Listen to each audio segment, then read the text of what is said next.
This episode is brought to you by LifeLock. It's Cybersecurity Awareness Month, and LifeLock has tips to protect your identity.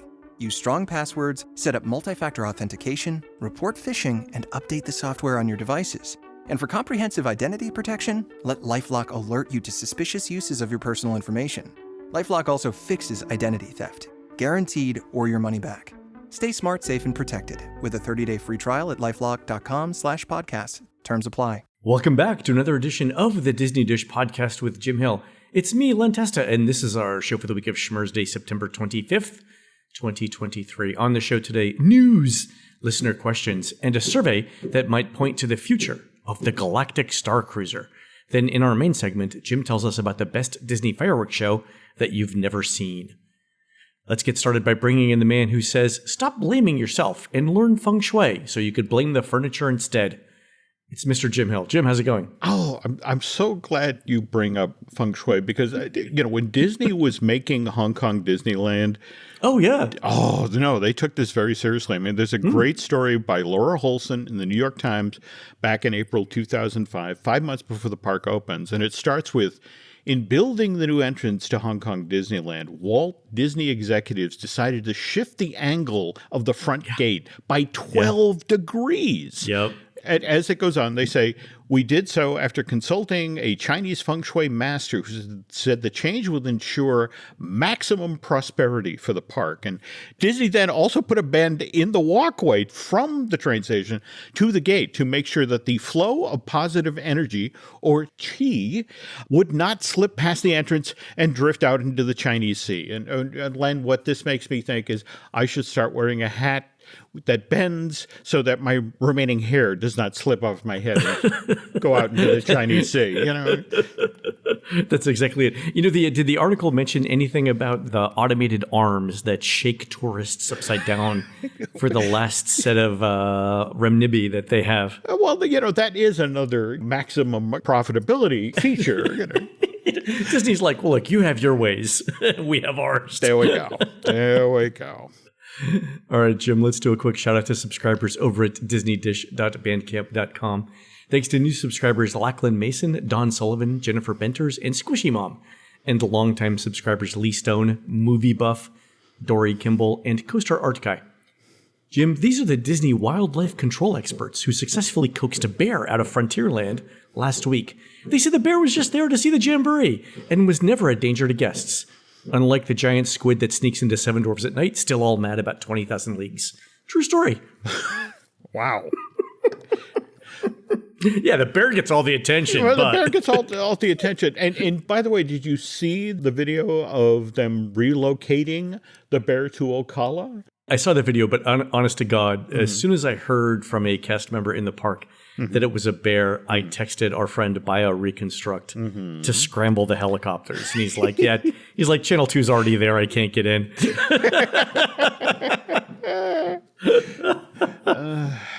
Amazing. Yeah, but still, that was not what we expected. No, because it was a female, a sow bear.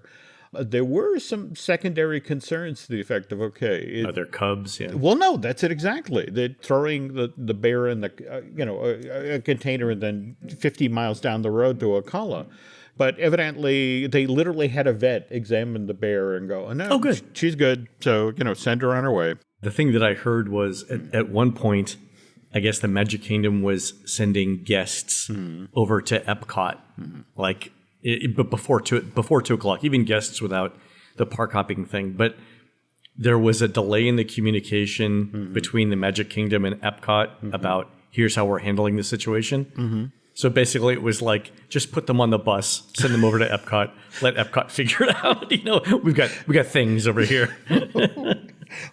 Wow. All right. Whatever. You know what? Yeah, sometimes you just got to think on the fly. That's what I'm saying. And all of the grisly tourists that get off the bus, let them. Oh my God, with just them. Great. There we exactly. Go. Okay. All right, a quick plug for our new show. Jim and I have been working with Imagineer Jim Scholl for almost 2 years on a new video series that explains how your favorite Disney attractions got built. The show is called Disney Unpacked. It comes out later this year, and you can see a preview of it at youtube.com/@DisneyUnpacked. All right, let's do the news. Folks, the Disney Dish News is sponsored by Touring Plans Travel Agency. Touring Plans can help book your next trip.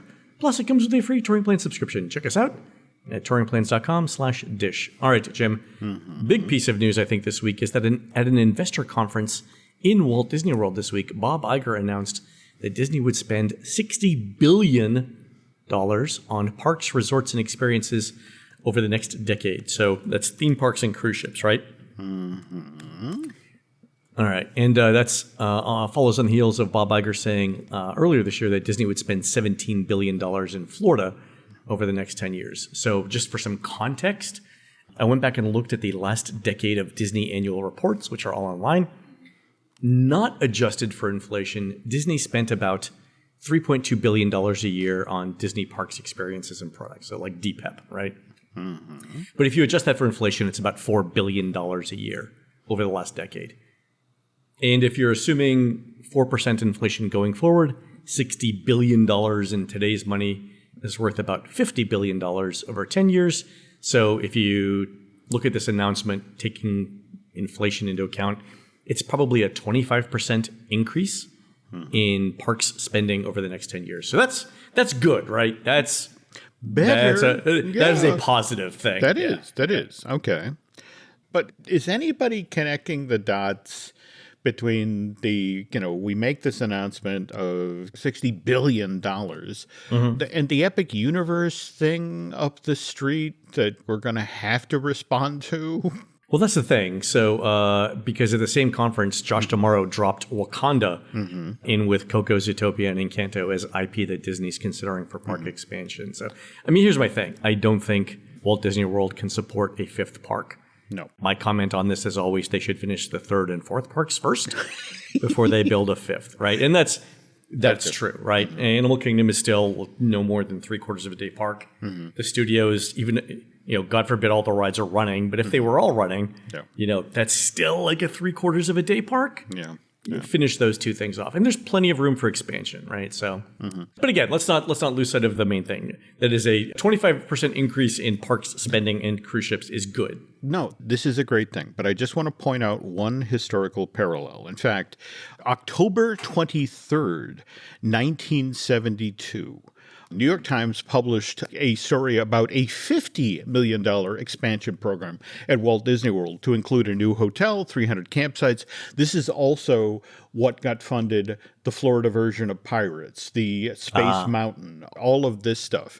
And Len, this came on the heels of Mattel announcing the month previous that they were going to be building a $50 million theme park 10 miles up the road from Disney's Circus World.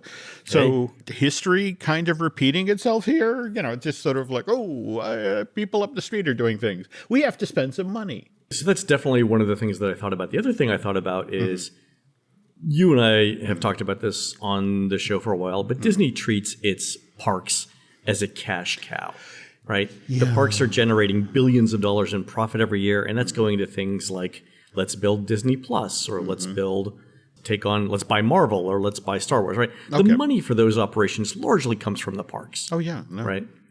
And I think Disney finally realized that if we build more stuff in the parks, that profit in the parks will grow too. Yeah.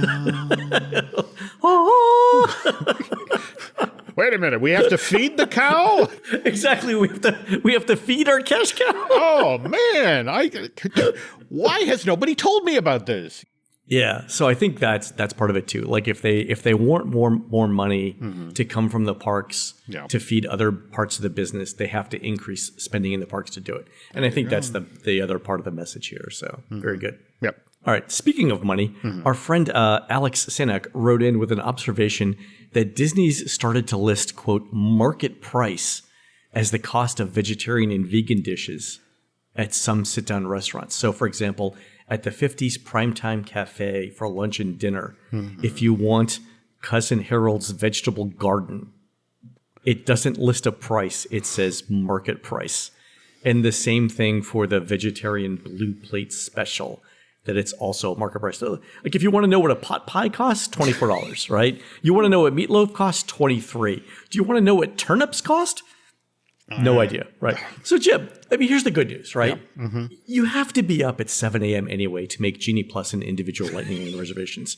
You can catch the morning farm report at the same time. Oh, well, there we go. So you'll know what you can afford to eat in the parks. Yeah. Oh, God. If you had told me 10 years ago that planning a trip to Disney World would involve checking the spot market at the Chicago Mercantile Exchange, I would not have believed you, Jim, but here we are. Holy cow.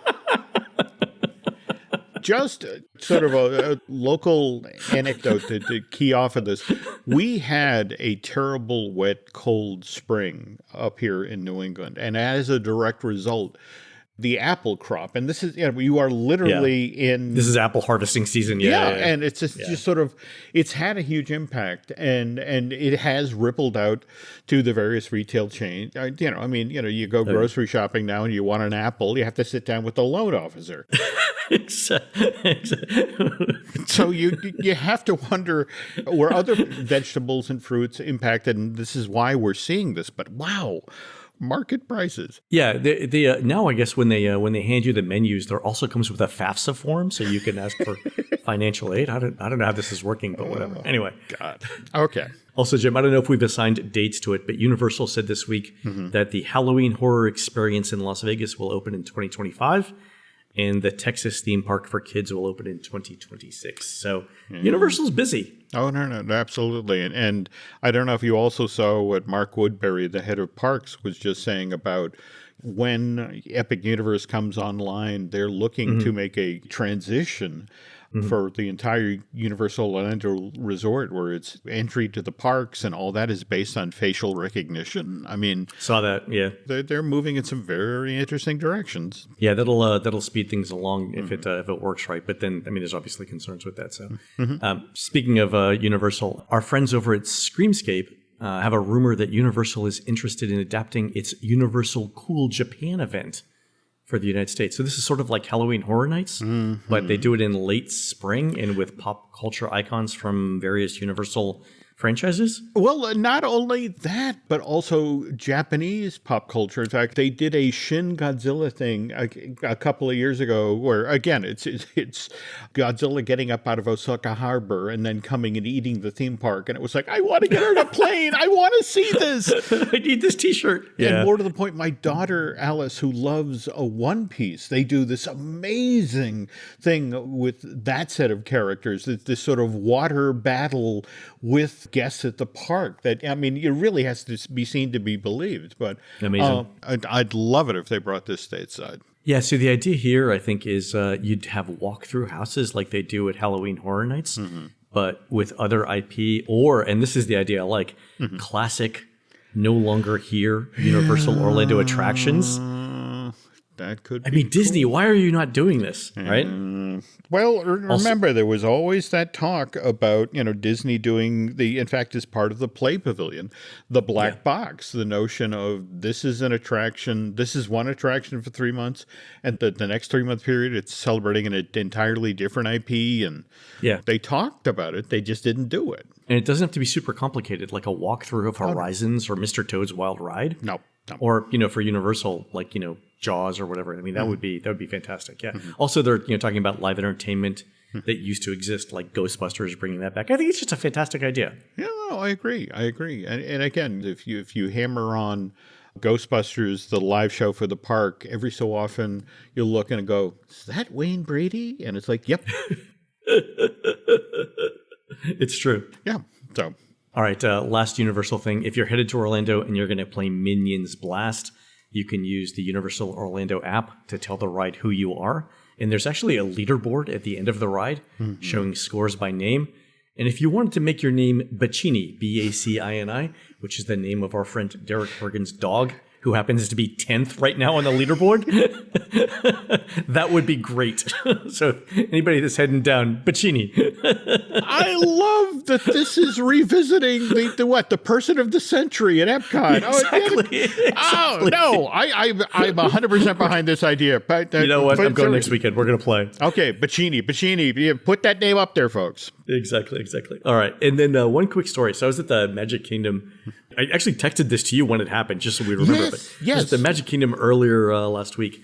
And I noticed a character cavalcade was coming down Main Street. And so I was, in the middle of Main Street, and I turned to like a cast member, but like in a suit, who was there. And I was like, yeah, I can't believe you guys are still doing these things because I love them. And the manager was like, well, you know why we run these, right? And I'm like, guest satisfaction, because it's easy, it's cheap. He's like, so many people follow these cavalcades down Main Street and into the Emporium that the cavalcades pay for themselves. Oh. And I was like, why did I not think of that? Why? Wow. Why was that not my first answer? But yeah, so apparently the cavalcades are still around because enough people follow them into the shops and buy stuff. They're making enough revenue to pay for the cavalcade. That's crazy. But when you think about how many times you've watched the tail end of a Disney parade, and you have those two cast members that are holding the banner that signifies the end of the parade or the rope, and that sea of people that follow along behind it. I mean, some of them are obviously heading out of the park, but some of them are just sort of like, oh, this is cool, I'm watching the show, and then they get down to Town Square, and it's like, well, that's over. Oh, the Emporium. And yeah, hey, a little bit of air conditioning, let's go do it. Yeah. No, but the fact that they have clued into that predictable human behavior, and it's like, we can capitalize on this, So the thing that the manager sort of implied was the fact that it's not a long parade, that it's relatively short, means that you can get closer to it because you've got fewer cast members to worry about. And then because you can get closer to it, you can walk fast, and that gets them into the shops sooner. It's like, oh, that's just genius. It is. Holy cow. All right, Jim, let's move on to surveys. Jim, you know that we occasionally talk about Disney sending out invitations for one-on-one survey interviews. And we finally got a glimpse into one of those for the Galactic Starcruiser from a listener who will remain nameless. Oh, no. So this is someone who actually got a personal call, after the invitation. And so here's the interesting question from that first interaction. And it's a chart. And it's a chart of the activities that you do on the Starcruiser. And here's what it says. Consider your personal story on board the Halcyon. When you met memorable characters, unexpected surprises, emotional moments, conversations, interactions with your travel party or crew, where you spent time on board the ship, missions you participated in, events, and more. Then mark points on the timeline below with a few words that describe the most meaningful, memorable moments that shaped your personal story. What were the one or two characters most impactful to your story? And what characters did you interact with the least? And so on day one, it has things like arrival, the muster, the dinner time, and then the other events. And same thing for day two. And so, I was asking some people who do surveys professionally, like what are we going for here? And the notes that I got said this. It looks like they're doing something called critical incident technique, where the point is to try and find the best and most impactful parts of the experience. So you keep those, but then ditch the weakest. And so the friend that I talked to said, I don't know anything about this, but it seems like they're looking to retool the Starcruiser to figure out how they can condense it to make it as relevant but as short as possible for these characters and for this story.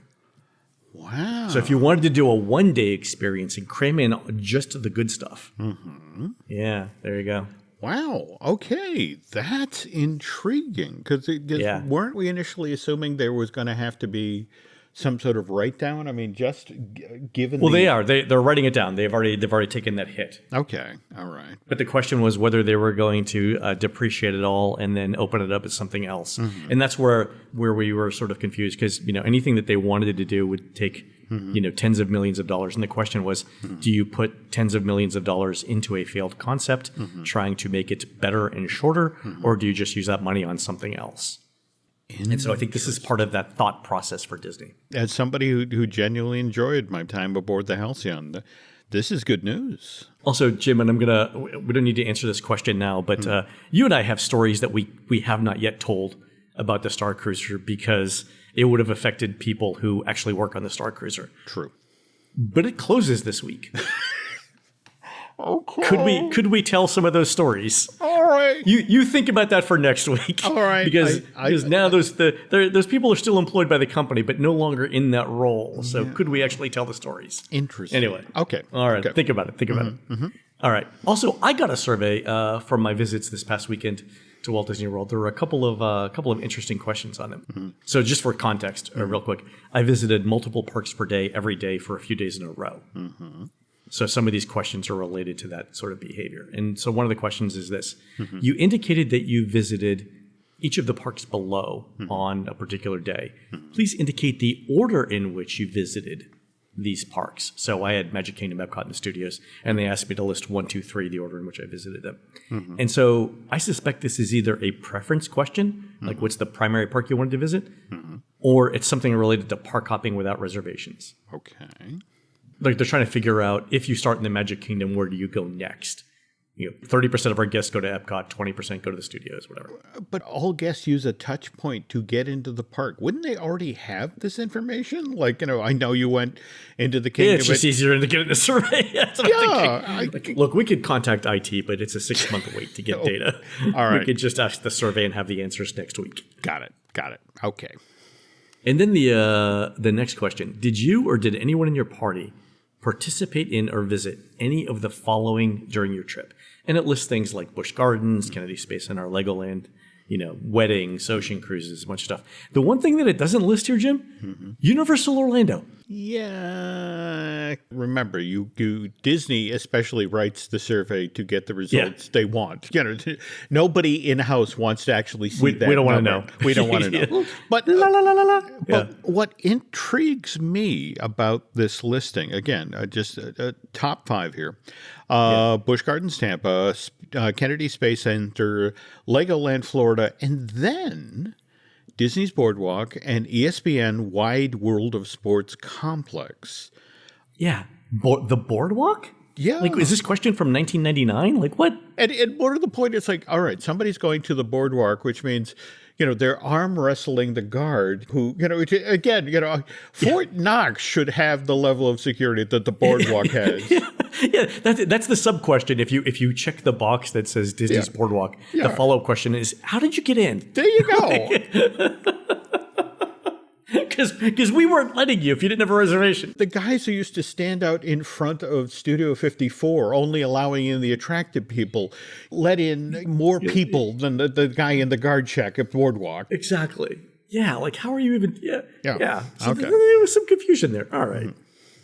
All right, next question. Thinking back to when you were planning this trip to Central Florida, were you more strongly motivated than before the pandemic to, and you have 4 choices, experience all that Central Florida has to offer, squeeze more into this vacation, make it extra special, or accommodate the preferences of my travel group? And I'm only pointing this out because those middle 2 choices sound like marketing slogans. They do. Yeah. Okay. All right, on to listener questions.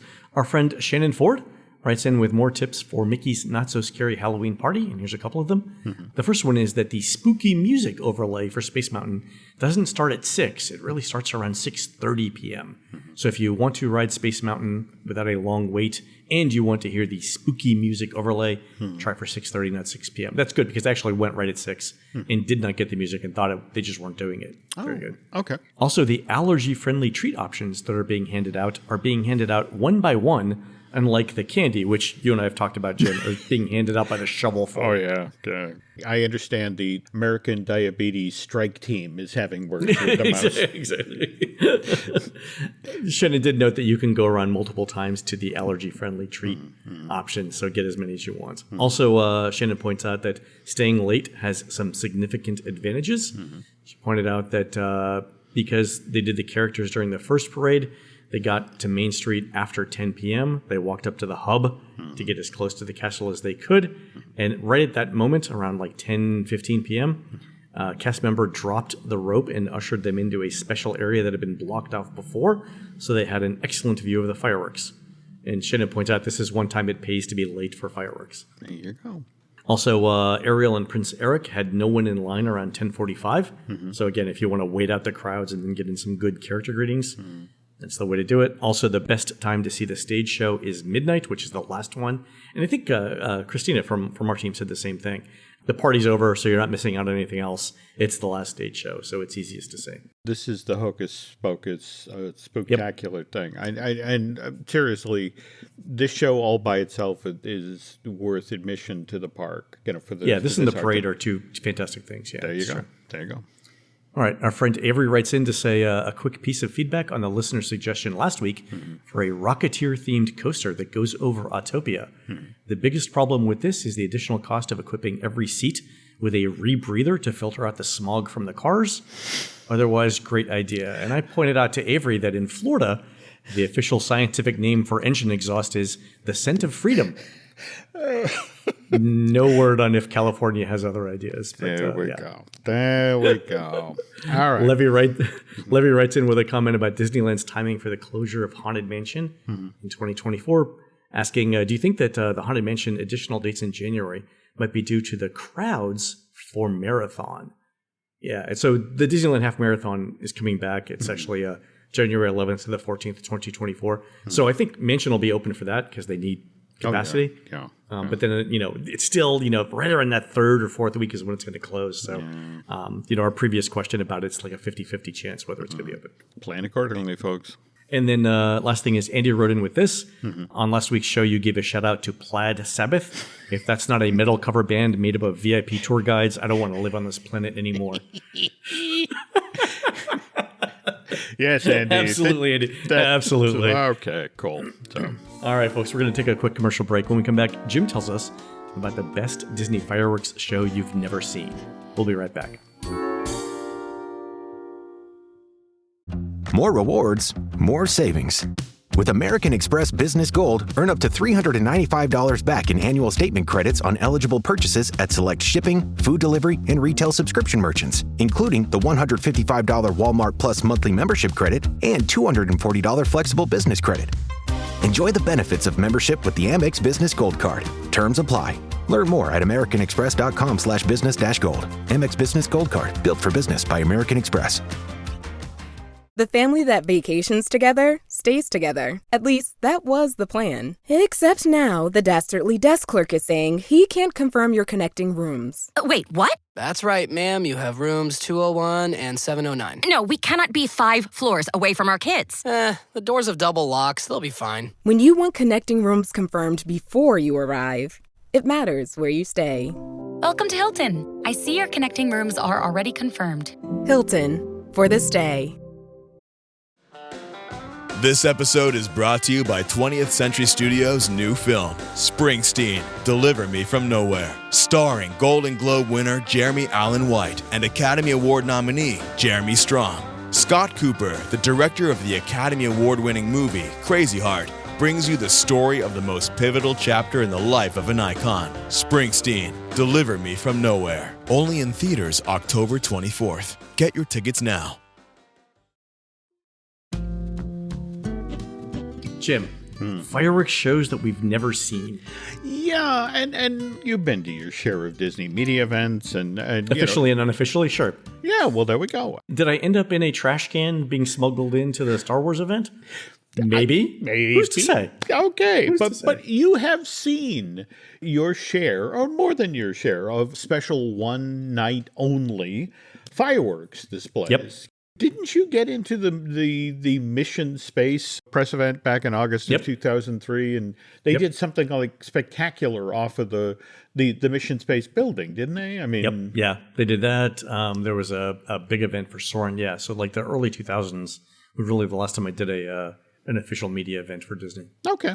God, it's been 20 years. Wow. Those of us who go and do the seasonal events, if you're in, say, the Magic Kingdom on the 4th of July or there New Year's Eve, you get that perimeter fireworks thing. I mean, this big show. Yeah. All right. But if we're talking about the biggest show fireworks show that's ever been staged at Walt Disney World, that's probably the July 4th show that was staged at the Magic Kingdom for the summer of the bicentennial, 1976. And oh God, yeah. This one was insane, Len. In fact, Disney knew going into this that we're going to have to front load this. In fact, they put out word months ahead of time. It's like, look, this is the American bicentennial. And because we know so many people are going to want to see what we do for that night. We're actually going to celebrate 4th of July on 4 nights that they presented at the park, the Magic Kingdom, the 2nd, the 3rd, the 4th, and the 5th of 1976. And you know what was compounding this? July 4th was on a Sunday, so the holiday was on a Monday. Yeah! It's a long weekend with fireworks. Oh, God. And not only that, but because it's a Sunday, I mean, people showed up on the actual day of they were there getting into the parking lot at 6. They were outside the park at 8. It reached capacity at noon. Can you imagine being in a completely full park at noon in July in Florida? Oh, my God. And the weird part of it is nobody's getting on rides because everybody's like, I want a primo spot to watch the fireworks tonight. Right. Now, Bob Yanni, the gentleman who was in charge of entertainment at the resort, he understood this. He understood, we're going to get a once in a 100 years crowd here at Walt Disney World. Mm-hmm. So let's be smart. And so this was the first and only time that there was an adjacent fireworks display. And what was interesting is if you were inside the park, you got a fireworks display. But if you couldn't make it inside the park, you could pivot to Seven Seas Lagoon. I have been chasing footage of this thing forever, Len, because it's like when the fireworks display begins. And first of all, the actual show inside of the park. I mean, remember, this is the era of Fantasy in the Skies. 9-minute long show, 200 shells shot in the air. I mean, it was great fun for that time. Okay, whereas the bicentennial show, if you're standing inside the park, first of all, it's 30 minutes long. That's a lot of fireworks. 30 minutes is an exceptionally long time for fireworks. But here's how many they fired off. And again, remember, this is for 4 nights in a row. 2,000 shells. All right? Yeah. 60 shells a minute. Yeah. For half an hour. And the grand finale of the show is simultaneously over the Magic Kingdom, 116 shells are fired into the air. When they all exploded, the people on site described it was like the sun exploded. Oh, yeah. Well, you remember when they used to do holiday tags for illuminations at Epcot? In not only would the sky appear like daylight bright, but I'm sure that the seismographs over at the University of Central Florida registered that the vibrations on the ground. It was crazy. But now to pivot back to Seven Seas Lagoon, again, it's not a question of people. Oh, I'm looking in the Magic Kingdom. I wish I were in there. It's like, what the hell's going on out here in the water? And it's like, here are 12 power boats pulling people, on parasails through the sky with Roman candles shooting at the back. Here are full-size hot air balloons, all right?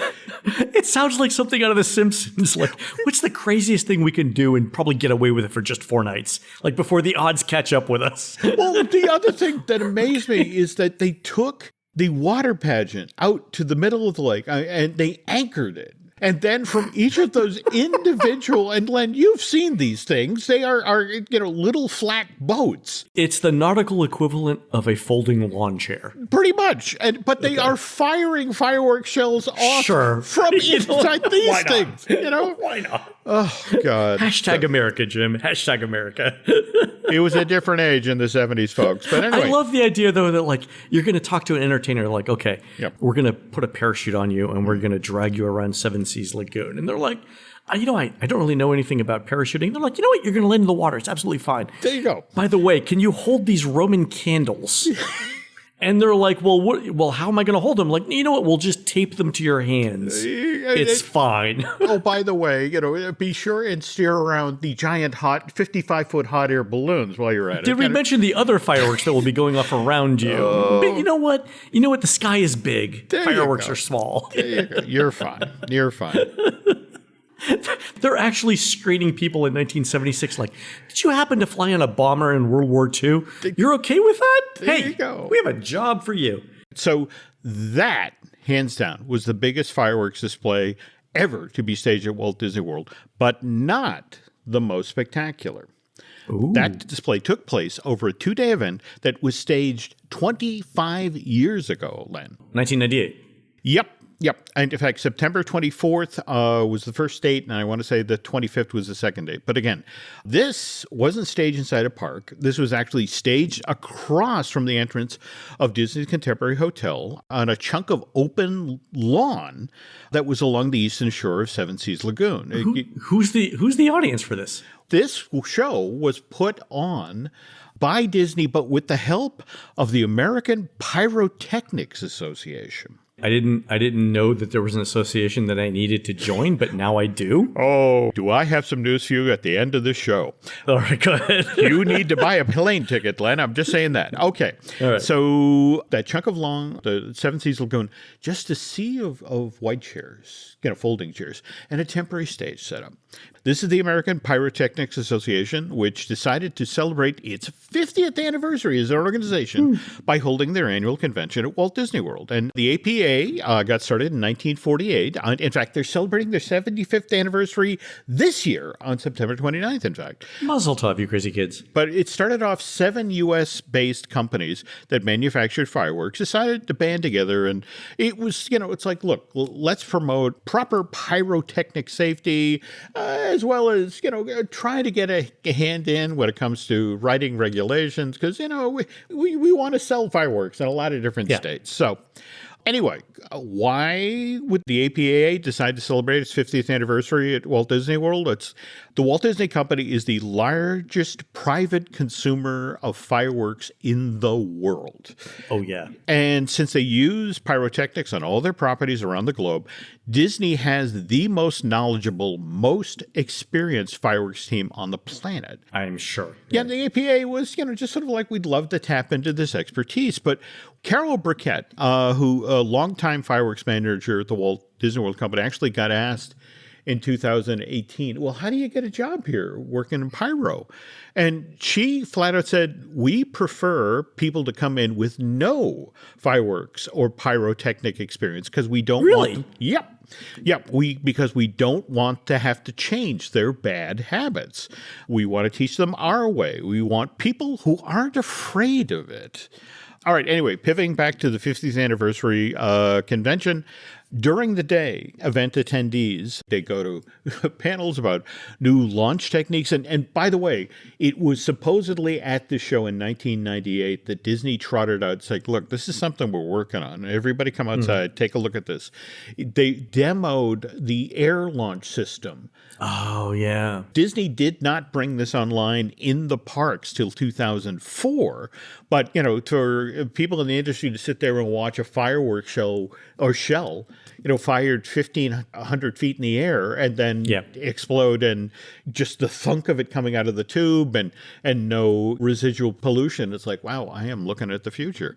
Yeah, air launching is where it's at because you don't need to make the shells big to handle propellant. Yep. Right? Yep. So not only pollution and noise, but it's cheaper and you can put more of the explosive fireworks into the shell itself and not on the propulsion that nobody cares about. There you go. It's a great idea. Oh, it was. And again, it was that was the thing. People just raved about it at this event. But the other thing they raved about is like they got to do things like one group of people from the APA got up at the butt crack of dawn, hopped on a bus, and then were taken backstage at World Showcase, where they then got to follow 4 off-duty firefighters. But by the way, this is how you used to get overtime when you worked at Reedy Creek. But these are the guys who went around World Showcase Lagoon early in the morning and hand-loaded 1,105 shells into 750 tubes that were based in 34 different locations around World Showcase Lagoon.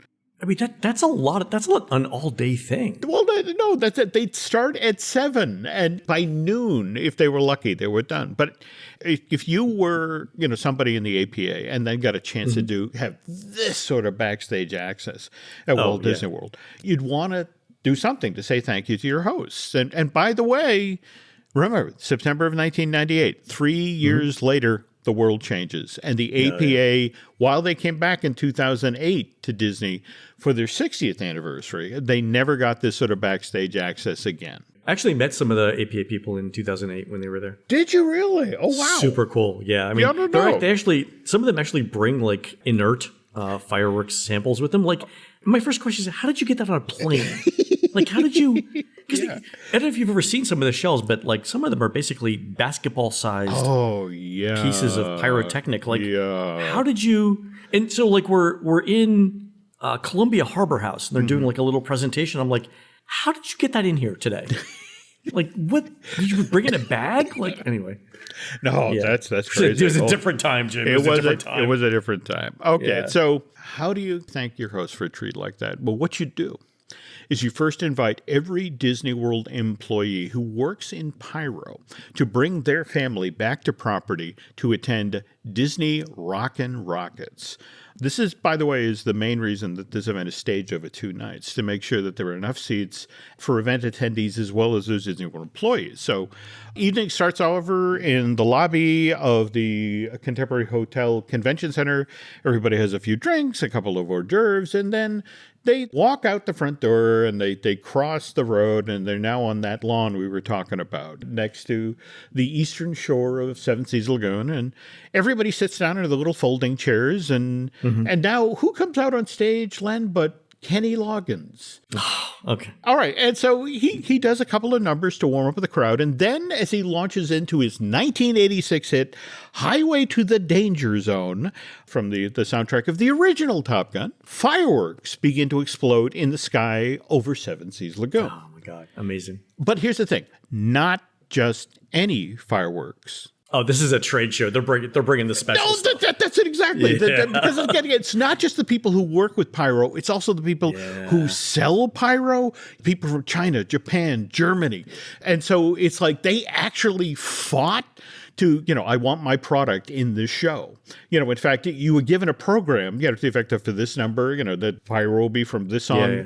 Well, this is where I heard, like, when I was talking to the pyro people, they're like, we're trying to get shells to explode in shapes like Mickey Mouse's head. There you go.